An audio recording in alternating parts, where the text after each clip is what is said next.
És la foto de família de les persones que fan possible l'Obert per Vacances, la programació cultural d'estiu 2024 de Granollers, un treball conjunt entre el Servei de Cultura, els equipaments i les entitats granollerines que s'ha presentat aquest dimecres a Rocumbert, un equipament que acull i que és bressol de la programació d'estiu, la qual des de ja fa uns anys travessa els murs de la Fàbrica de les Arts per omplir altres espais de la ciutat. Tenim un mes de juny amb una forta presència d'actes populars, de festes de barris. A banda d'aquest mes de juny, més divers, trobem un mes de juliol amb un esquema prou clar. Uns dimarts de cinema, dimecres circ a Rocumbert, dijous música a Rocumbert i divendres aquestes propostes més teatrals en els centres cívics que també ens permeten d'alguna manera portar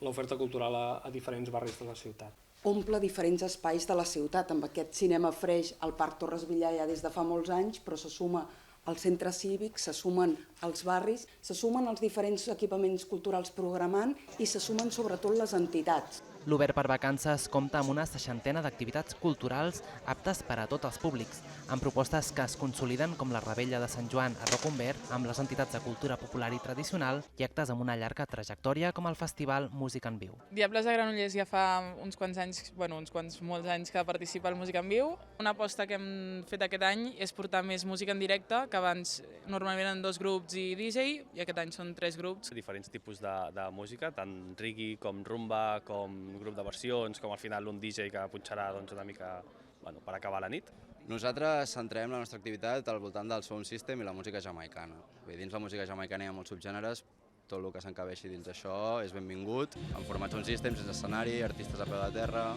cantants, selectors, productors. La programació d'estiu granollerina també inclou les festes majors dels diferents barris de la ciutat i la 4ª edició de la Lluïda de Palou, una programació amb la qual gaudir de les tardes i nits d'estiu a la fresca fent comunitat que es pot consultar a la pàgina web i a les xarxes socials de l'Ajuntament de Granollers.